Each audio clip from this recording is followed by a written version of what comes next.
আচ্ছলাপে এই রথগুলা একটা রথগুলা কি কারণে দেয়। হ্যালো ফ্রেন্ডস, আসসালামু আলাইকুম। সবাই আপনারা কিরকম আছেন?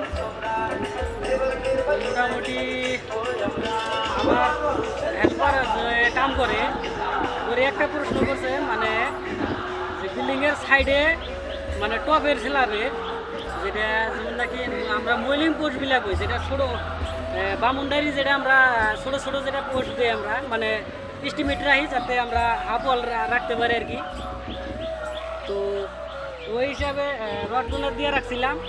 তো আমার হেল্পারে যেমন নাকি জিজ্ঞাসে যে ভাই এই রডগুলো কে দিয়ে রাখছে, এতদিন কোনো কাম টাম করতেছে না, বা এইভাবে হুদাহুদি রড খারাপ করে রাখছে। তো হুদাহুদি তো খারাপ করে রাখি নাই, তো কারণ আছে নিশ্চয় এই যে রডগুলা। তার মানে ধরেন যে এখন ধরেন যে আমি আইসি বা আরও হয়তো যেগুলো শিয়ন মানুষ, সাবাল্যক মানুষ যিনি, এরা তো বুঝে যে এটা সাইডে যা যাবো না।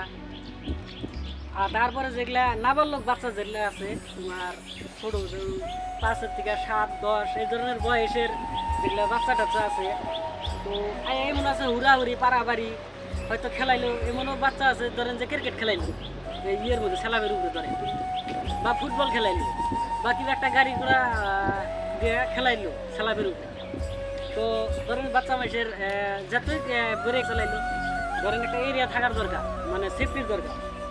তো এই জিনিসগুলো যদি না ঘিরিয়ে দেয় তো তখনকার তো রিস্ক হয়ে যাবে। ধরেন হয়তো একটা বাচ্চা পুরো একটা দুর্ঘটনা ঘটলো, তো ওই কাজে যেমন মিস্ত্রিরা এটা অ্যাডভান্স এই রডগুলো দিয়ে রাখে এই জন্যে যাতে বাউন্ডারি ওয়াল যাতে দেয় আর কি। তো এটা যেমন নাকি কামে এখনও শেষ নাই, ওই হিসাবে দেয় নাই আর কি। তো যে আমার হেল্পারে জিজ্ঞাসে যে ভাই রডটা দেওয়ার উদ্দেশ্য কী, তো মূল উদ্দেশ্য হইলো একটাই, যে এটা হাফ ওয়াল করবো, হয়তো ইটা দিয়ে গাছি বা বলক দিয়ে গাছি, যেটা মানে মুড়েতে এটা হাফ ওয়াল করে যাতে সেফটি হয়, এরিয়া হয়, এই জন্য যেমন নাকি এই রডগুলো দেওয়া হয়েছে। আর গাছ নিউ না করে ধরেন যে এই পোস্টগুলো একসাথেভাবে ঢাইলে হয়তো পাইপ ফিটিং করবো রেলিংয়ের মতো। কমেন্টে মতামত জানাই।